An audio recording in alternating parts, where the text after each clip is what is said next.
Para eso tenemos que entender qué es la ideología de género.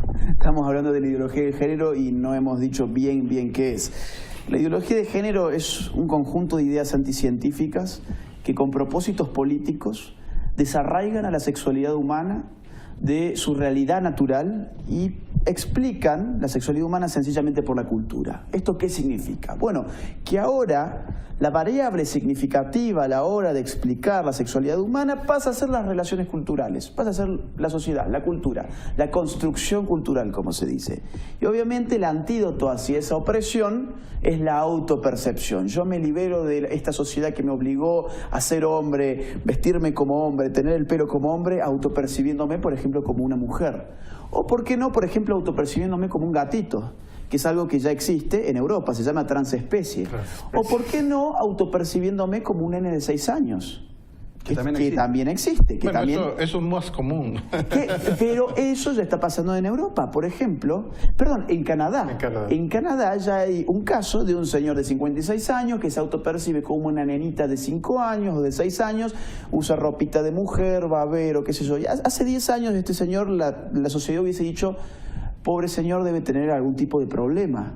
Y hoy, en cambio, los medios ponen la noticia, bravo, se liberó, es una niña que está metida en un cuerpo de un hombre de 56 años, tiene derecho a ser incluida en la sociedad, y ese derecho incluye, por supuesto, el derecho de ir a un kindergarten, ¿no? A un jardín de infantes. Y ese señor hoy en día va a un jardín de infantes, frente a todo el peligro que significa para los chicos. Pero más allá de eso, en la filosofía misma de la ideología de género, que significa desarraigar a la sexualidad de su naturaleza, desarraiga por añadidura todos los límites, porque la naturaleza es la que nos limita. Yo no me puedo tirar del 10º piso, no por un precepto cultural, sino porque la ley de la gravedad me va a hacer estrellar contra el piso.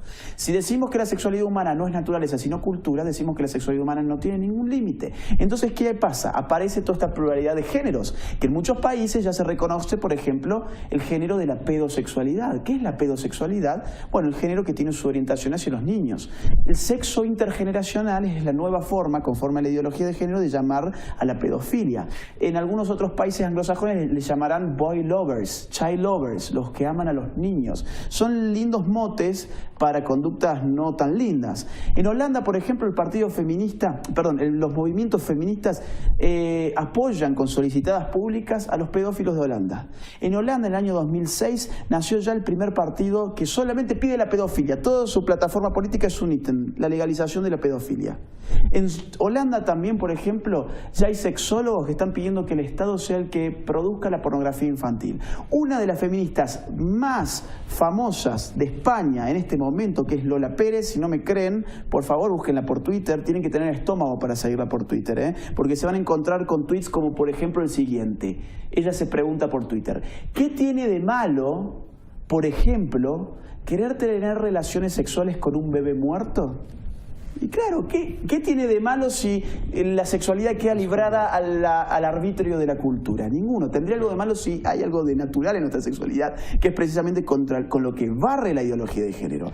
Así hay ejemplos en todo el primer mundo sobre cómo la NAMBLA, por ejemplo, es la internacional pedófila más importante que tiene sede en los Estados Unidos. Otra vez, si el público tiene estómago, entren en su página web, es NAMBLA, búsquenla por Google, NAMBLA, N-A-M-B-L-A, es una página de pedófilos. Lean sus notas, lean sus artículos, que todos obviamente tienden a legitimar y normalizar la pedofilia, y van a ver todos los argumentos de los ideólogos del género plasmados allí mismo. ¿Por qué? Porque, quiera sea o no, la ideología de género le abre las puertas a las peores perversiones, incluyendo la zoofilia, que ya ha sido legalizada en Canadá hace más o menos 8 meses, es decir, las relaciones sexuales con las bestias. Y en Suecia, por ejemplo, ahora se está pidiendo la legalización de la necrofilia, es decir, las relaciones sexuales con los muertos, y el incesto, es decir, las relaciones sexuales con los familiares próximos. ¿Conforme a qué? Conforme a los argumentos de la ideología de género, por supuesto.